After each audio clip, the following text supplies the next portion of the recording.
que eu quero falar aqui é o seguinte: é a falta de compreensão das pessoas sobre aquele assunto ainda que eu estou batendo na tecla, porque eu quero insistir com isso para desmistificar essa coisa que por muito tempo foi defendida, e por ter sido defendida por muito tempo, criaram-se conceitos errados a respeito da Bíblia, a respeito de interpretações de Apocalipse. E como o evangélico, eu sou evangélico, quer dizer, evangélico não, né? Essa palavra evangélico se tornou até estranho, porque evangélico, artistas é evangélico, mulher que fica pelada, que posa nua para revista é evangélica, né? Cantores, cantoras que cantam e dançam peladas é evangélicas. Então falar evangélico é meio estranho, é crente, vamos usar a palavra crente. Eu sou crente, você também que crê em Jesus é crente, porque evangélico é modismo. Evangélico é tipo os crentes dos Estados Unidos, né, que é de qualquer jeito. O Trump, por exemplo, é um evangélico. Veja, vê se tem condição, né? Ele, como presidente dos Estados Unidos, ele podia mandar matar pessoas, podia mandar explodir bomba, e evangélico. Então, evangélico se tornou uma palavra pejorativa até, viu? Então, crente. Nós somos crentes em Jesus. Evangélico é moda. Né? Então, eu sou crente. Eu ia falar evangélico de novo. Né? Sou crente. Então, quando eu falo dos crentes, estou falando de mim mesmo também. Que durante muitos anos, até 1992, eu acreditei de uma maneira. Até acreditei, embora que eu não gostava de escatologia, porque eu andei vendo uns livros de escatologia até 1992. Isso faz o quê? Faz 29 anos, né? Agora nós estamos em 2021. Hoje é 13 de janeiro de 2021. Então nós estamos em 2021, vai fazer aí 29 anos que eu tive assim uma mudança de ideias que não contradiz a Bíblia. Esse é o detalhe. Mas faz que haja uma compreensão melhor da Bíblia, uma compreensão lógica. Porque acreditar na Bíblia de forma ilógica, aí é complicado. Não, mas você não está entendendo, rapaz. Sabe o que é? Você tem que escolher fé ou ciência, alguém vai dizer. Porque se você é científico, você escolhe a ciência, você está contra a fé. Se você escolhe a fé, você vai ver que a ciência não vai concordar. Não estou falando de ciência e a Bíblia. Eu sei que a ciência contraria a Bíblia, lógico. Por exemplo, a Bíblia diz o quê? Que viemos de Adão e Eva.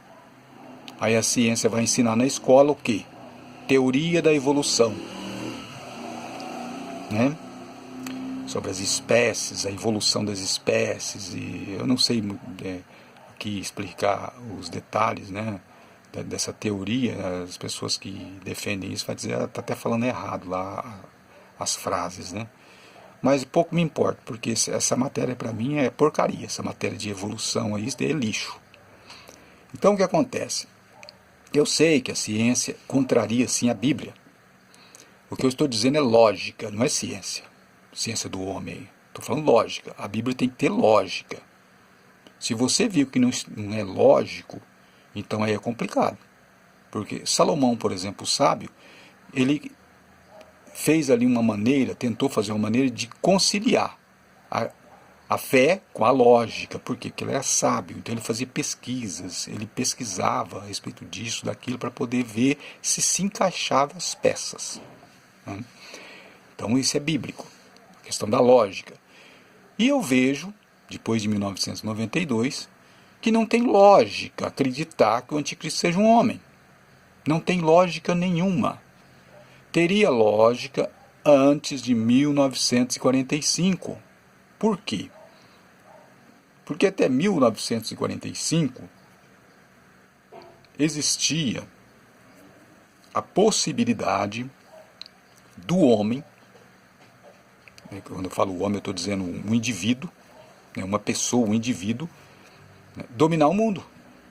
Tanto é que o Hitler tentou fazer isso. Mussolini, Mussolini, né? Lá na Itália tentou fazer. O Hitler, inclusive, copiou algumas coisas de Mussolini. E na Itália, né?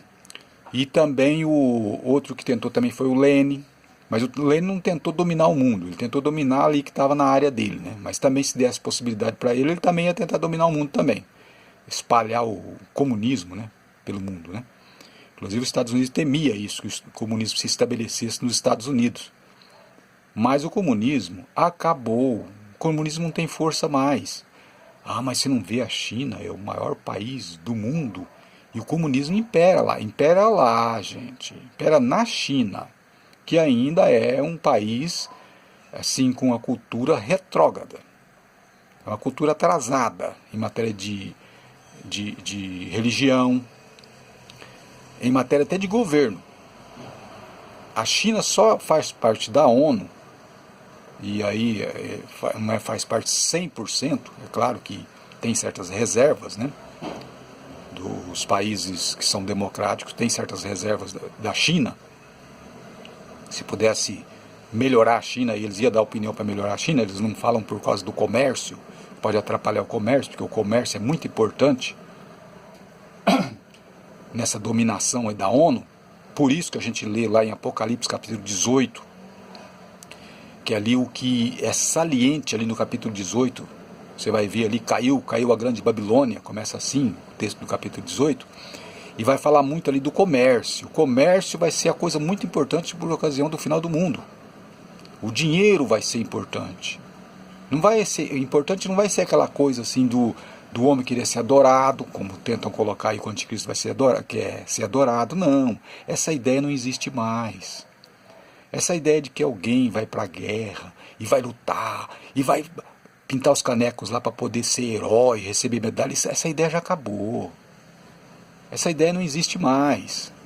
Ser condecorado, ser honrado pelo povo. Não, o povo não honra mais quem tem medalha. Hoje, o que é importante é o comércio. O que é importante é o dinheiro na conta bancária. Isso que é importante. Até as igrejas entenderam isso. O importante é a grana, é o dinheiro. O importante é esconder dinheiro. Eles entenderam que o dinheiro é o que Salomão disse lá. Por tudo responde. Então ninguém mais quer ser herói, né? Como cantou aquele doido lá, o Raul Seixas, né? Que ele não queria ser herói. Veja. Então, hoje o pessoal está copiando disso. Eu não quero ser herói. Né? Por quê? Porque isso não vai render nada para mim. Não vai aumentar minha conta bancária. Então, pode ver de igreja até domínio político, o importante para eles é dinheiro. O importante é as finanças. O importante é a conta bancária ou dinheiro escondido para usar depois. Isso que é importante. Os políticos entenderam isso já há muito tempo e a igreja também entendeu isso. Então, esse negócio de um homem que vem, que vai querer ser adorado pelas pessoas, tal, isso não existe, isso não vai acontecer. Por quê? Porque hoje nós vivemos num tipo de sociedade diferente. Antigamente sim, por exemplo, César, naquela época, e pode ser que o Apocalipse cumpriu em parte com respeito aos tempos que já passaram, mas nos últimos tempos seria diferente. Ah, mas o anticristo vai cortar a cabeça. Já cortou, gente. Se tem na Bíblia, no Apocalipse, alguma coisa sobre perseguição e morte de pessoas, isso já aconteceu. É no decorrer de toda a história. Veja o caso dos Césares. O que eles fizeram? Queriam ser adorados. Fizeram imagem deles para ser adorado. Mas isso já aconteceu. Veja o caso, né, até 1945, como os homens pensavam. O próprio Hitler, ele queria também, né, que ser homenageado, ser respeitado, né, como alguém. Por quê? Porque o Hitler era um maluco, era um doido. E ele se baseava nos Césares. Inclusive ele copiou alguma coisa de Mussolini. Quer ver? Tem a ver com a Itália, tem a ver com Roma. Ele gostava dessa coisa da cultura romana, o Hitler, né? que tá um barulho na rua aqui, né? Deu até um tempinho aqui. Então, o Hitler, ele gostava dessa coisa da cultura romana. Ele queria ser um tipo de César. Tanto é que alguém vai dizer, não, rapaz, você larga a mão de ser bobo, não é nada disso. É sim. Veja a saudação que o Hitler inventou para ele. A saudação é do César. Vocês perceberam? Aquela coisa do Heil Hitler. Aquela coisa é Ave César. Que falava, estende a mão e falava. Então ele era um maluco, ele queria ser adorado. Por quê? Porque ele era um doente mental. Agora, se ele fosse inteligente, ele ia fazer o que? Ele ia amontoar dinheiro para ele, esconder o dinheiro, para quando acabasse o governo dele, ele ia ficar cheio da grana. Mas o malucão quis bancar o César e deu nisso. Então ele foi, vamos dizer assim, entre aspas, né? O último César de Araque, né? O Hitler foi, né? Porque ele era plagiador, ele ficava copiando, inclusive aquela suástica, ele copiou de uma religião. Se você procurar aí no Google, agora é fácil, não precisa mais ir em biblioteca, como eu fazia, né? Na década de 90, eu ia em biblioteca para poder ver as coisas e estudar. Hoje você digita no Google lá, pergunta para o Google, já aparece. Ou pergunta para a Alexa, né? Você deve ficar sabendo também. Então, digita aí para você ver, ou procura a suástica, né? Procura aí, de onde vem? Você vai ver que é de religiões antigas. Ele copiou tudo, o Hitler. Então ele é um maluco, ele queria ser um tipo César. Até a saudação dele lá é do César. Mas ele foi o último, né, que quis bancar o tipo de César. Depois disso, foi criada a ONU. Aí a possibilidade de um homem dominar o mundo acabou totalmente. Se havia interpretações, até ali, 1945, quando foi fundada a ONU, se havia possibilidade de haver um domínio mundial, acabou. Não há mais possibilidade. Depois que a ONU apareceu, e a ONU foi criada justamente para isso, para que não haja mais ditadores sobre o mundo. Mas, rapaz, existe sim, ó. A China, por exemplo. A China é comunista e ditatorial. Não é.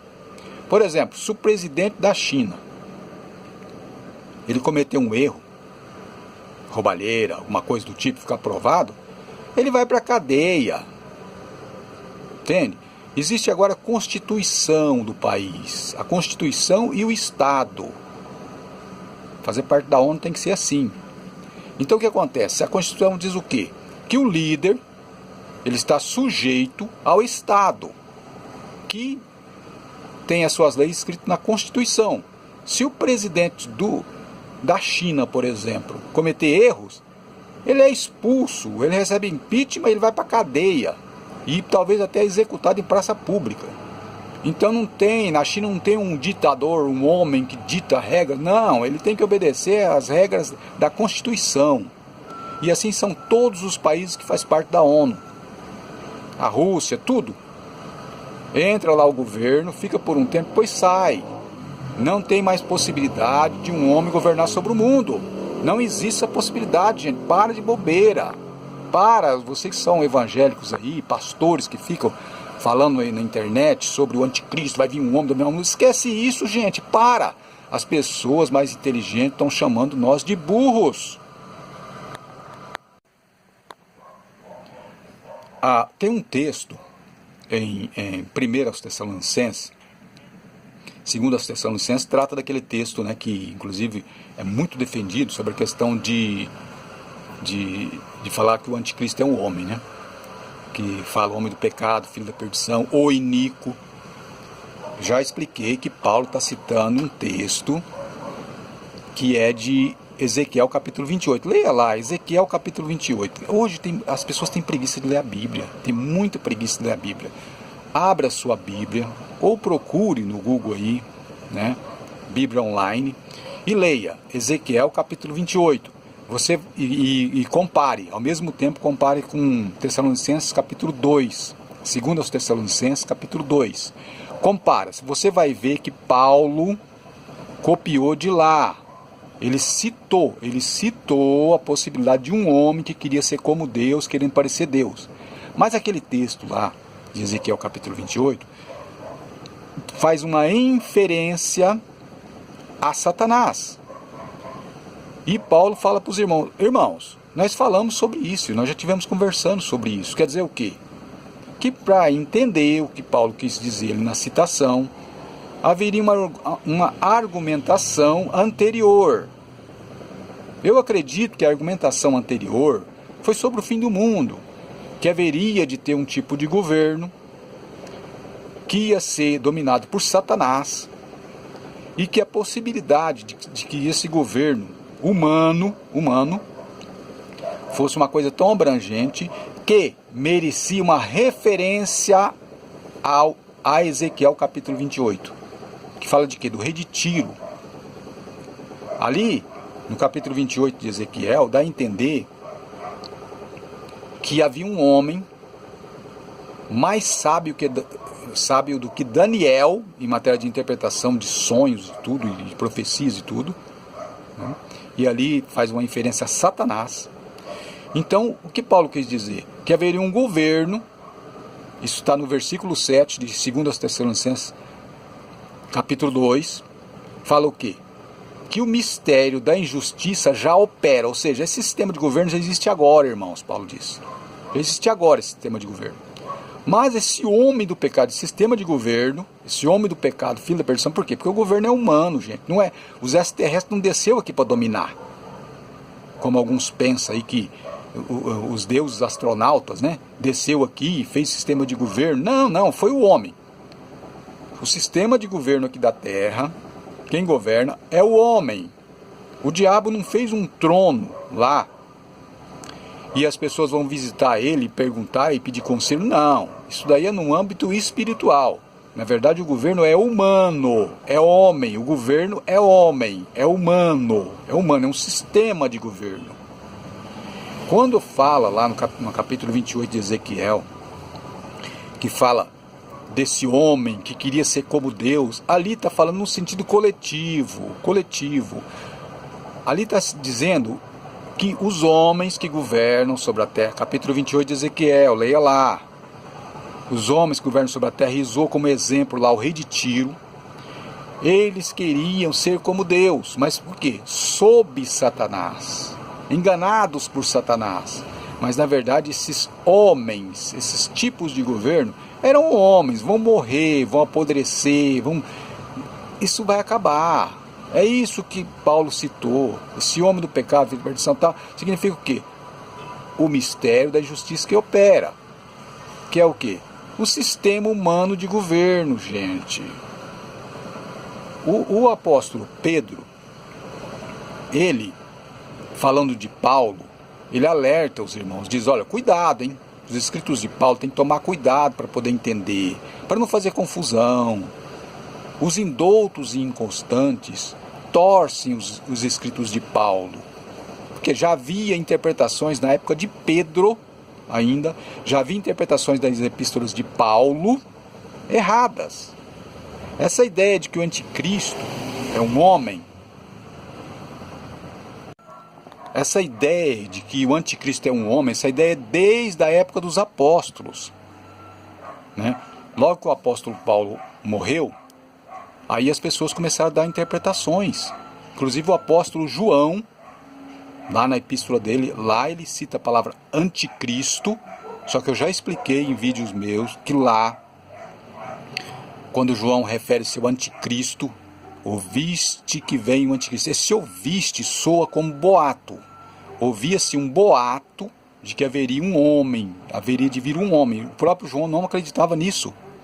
Inclusive ele diz: muito se tem feito o anticristo. E quem é o anticristo senão aquele que nega que Jesus é o Cristo? Ali ele cita os judeus, ali ele cita o judaísmo. Ele não defende a ideia de que viria um homem como sendo o anticristo. João não defende essa ideia, e prova disso, prova cabal disso, que João não defendia essa ideia de que haveria de vir um anticristo homem, é que no Apocalipse João não usa a palavra anticristo. Então veja que essas ideias de que o anticristo é um homem não é apoiado pelos apóstolos. Mas Paulo falou isso? Não, gente. Ele citou o capítulo 28 de Ezequiel, por isso que ele disse homem, porque está escrito a palavra homem lá em Ezequiel. Só que a referência lá em Ezequiel capítulo 28, a inferência, melhor dizendo, é a Satanás. Esse é o detalhe. Então, o que eu quero falar também é a respeito da paz e segurança. Né? O próximo vídeo, depois desse, eu vou falar sobre paz e segurança. Estávamos lá, junto com os Tessalonicenses. Como é que nós vamos saber o que ele quis dizer? E outra coisa, ele falou, o mistério da justiça já opera. Se já opera, significa que nós temos como base o governo ou o sistema que já existia naquela época. O anticristo, aí, o Macron, existia naquela época por acaso? Ele existia, ele estava lá. Rapaz, você não entende isso aqui, aquilo lá? Tem gente que é teimoso, né? Você não entende isso aqui? O espírito do anticristo é que estava lá. Ah, tá bom. Então o espírito do anticristo estava lá, agindo naquele tempo lá. E não pode estar agindo agora também o espírito do anticristo? Através da ONU? Então, irmãos, eu vou continuar no outro vídeo, falar sobre paz e segurança. Por quê? Está escrito em 1 aos Tessalonicenses, que foi o que eu citei no começo desse vídeo, né? Está escrito o quê? Quando disserem a paz e segurança, lhe sobrevirá repentina destruição. Então eu vou explorar essas duas palavras, paz, aliás 3, né? Paz e segurança. Eu vou digitar paz e segurança. Se você quiser, você já pode digitar aí no Google aí, paz e segurança, você vai ver o que vai aparecer. O que aparecer quando você digitar paz e segurança, óbvio, que é o que está diretamente ligado ao suposto anticristo. Se você digitar paz e segurança, você vai ver quem é que vai pregar essa paz e segurança e que vai ser na iminência da intervenção de Deus sobre os governos e sobre a terra. Então, portanto, no outro vídeo eu vou continuar e vou falar sobre paz e segurança e explicar o significado desse texto. Obrigado por ter visto meu vídeo. A paz do Senhor.